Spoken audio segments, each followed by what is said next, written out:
Halo semua, apa kabarnya? Bertemu lagi dengan Nyimak MIF. Pada kali ini saya akan membawakan sebuah alur film yang berjudul Selesai.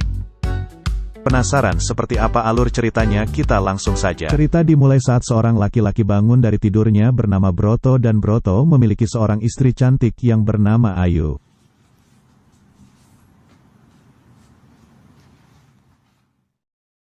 Ketika itu saat sedang sarapan, Ayu melihat mentega yang sudah habis, kemudian ia menyuruh Mbak Yani ke warung. Mbak Yani adalah pembantunya di rumah tersebut. Mbak Yani? Ya, Bu. Mentega habis. Masa sih, Bu? Tidak lama kemudian suaminya yang bernama Broto datang dan bertanya tentang kunci mobil. Aku di mana ya? Aku nyari kok nggak ada. Aku nggak lihat. Ketika melihat Ayu yang sedang galau, Mbak Yani mencoba menghibur Ayu. Oke, saat Sore harinya Broto mendapat kabar kalau sedang diberlakukan lockdown oleh pemerintah. Seketika terdengar bunyi klakson mobil dan Broto menyuruh Mbak Yani untuk membuka gerbang. Yang gaji saya apa kamu ya? Enggak, Ibu. Dan ternyata itu adalah Ayu. Kemudian Ayu marah-marah karena menemukan celana dalam di mobil Broto. Kemudian Broto pun mencoba untuk menenangkan Ayu dan beralasan itu adalah properti kantor. Akan tetapi di celana dalam tersebut terdapat tulisan Anya. Sebelum kali juga kamu nggak pernah masalah, ini kan sampel kantor. Baca. Anya. Main celana dalamnya biar nggak ketukar sama merek lain. Dan seketika Broto pun teringat sesuatu. Kemudian Ayu ingin pergi meninggalkan rumah itu. Udah dong. Apa-apa kan sih kamu? Yuk. Kita kan bisa. Di tengah pertengkaran mereka, sang ibu tiba-tiba datang ke rumah tanpa memberi kabar dan mereka berusaha menutupi pertengkaran mereka di depan sang ibu. Di sini ibunya bilang kalau kangen dengan anak-anaknya. Kemudian Ayu membuatkan teh untuk ibunya. Di dapur ia memanggil suaminya untuk membicarakan permasalahan mereka. Ayu meminta Broto menceritakan permasalahan mereka ke ibunya. Ibu kenapa mau keluar lewat pintu belakang sekarang juga? Ya nggak bisa dong. itu ibunya Bapak ya? Karena ibunya ingin sekali mempunyai cucu, ia meminta Broto untuk segera memberikan cucu. Kemudian Broto bilang ke Ayu bahwa ini bukan kebetulan dan menandakan mereka tidak boleh bercerai. Broto mengikuti Ayu sampai di kamarnya dan menyuruh Broto untuk tidur di lantai. Tidur situ. Kemudian Ayu berkata kepada Broto, memberi Broto waktu 3 hari. Setelah itu kamu pulangkan ibu dan aku akan pergi. Aku kasih waktu 3 hari. Setelah itu kamu pulangin ibu.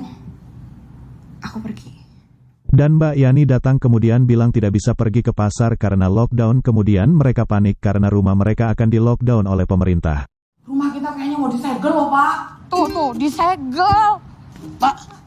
Saat berbalas pesan kemudian ibunya datang dan bertanya kepada Broto sedang apa. Kemudian Broto kembali menghubungi Anya dan melakukan video call. Broto bilang ke Anya kalau menyimpan celana dalam jangan sembarangan. Sandang kamu ketinggalan di mobil aku. Celana dalam. Dan Anya pun kaget karena tidak merasa menaruh celana dalam sembarangan. Kemudian Broto menunjukkan celana dalam yang ada namanya Anya dan dia pun bingung sebenarnya punya siapa celana dalam tersebut. Ini Anya tuh. Itu bukan tulisan aku, Broto. Tiba-tiba pacar Mbak Yani yang bernama Bambang datang dengan cara melompat pagar dan masuklah Bambang ke kamar Mbak Yani. Akan tetapi Bambang mendapat pesan dari bosnya untuk segera pulang. Di sisi lain Broto teringat adegan panasnya bersama Anya.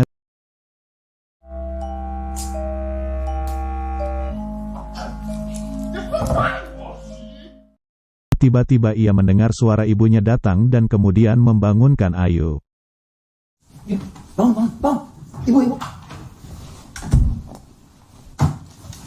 Selamat pagi. Saat itu ibunya memberikan minuman untuk kesuburan mereka dan ibunya mengajarkan cara bercinta agar mereka segera mendapat momongan.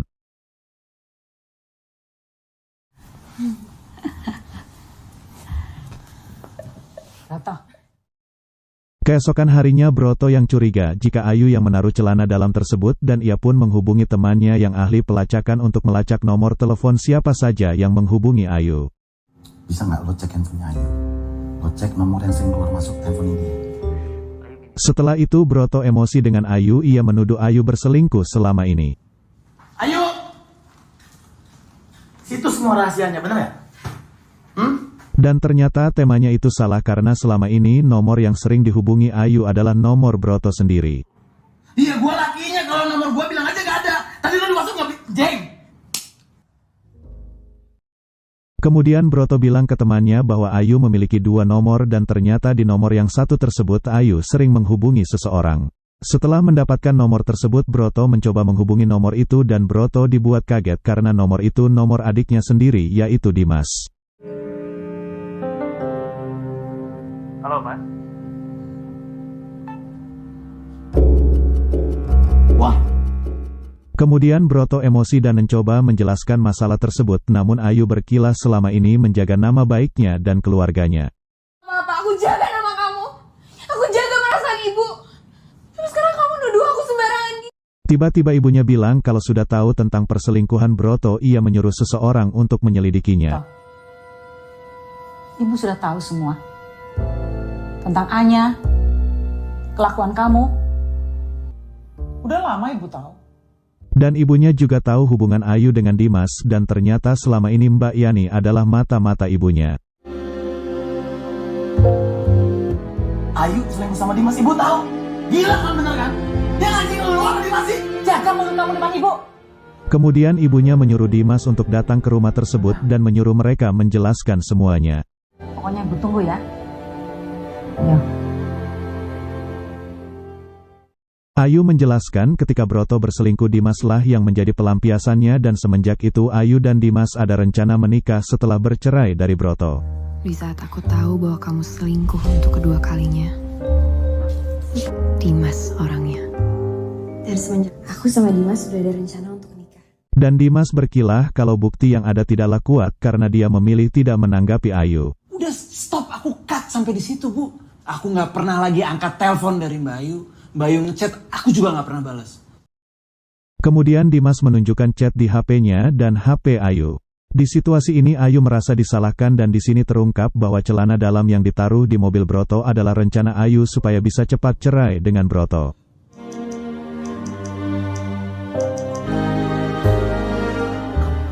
Kamu sama aja kayak kakak kamu ya. Aku gak mau tahu ini semua. Tak lama kemudian Anya datang ke rumah tersebut dan ia bilang kalau sedang mengandung anak dari Broto.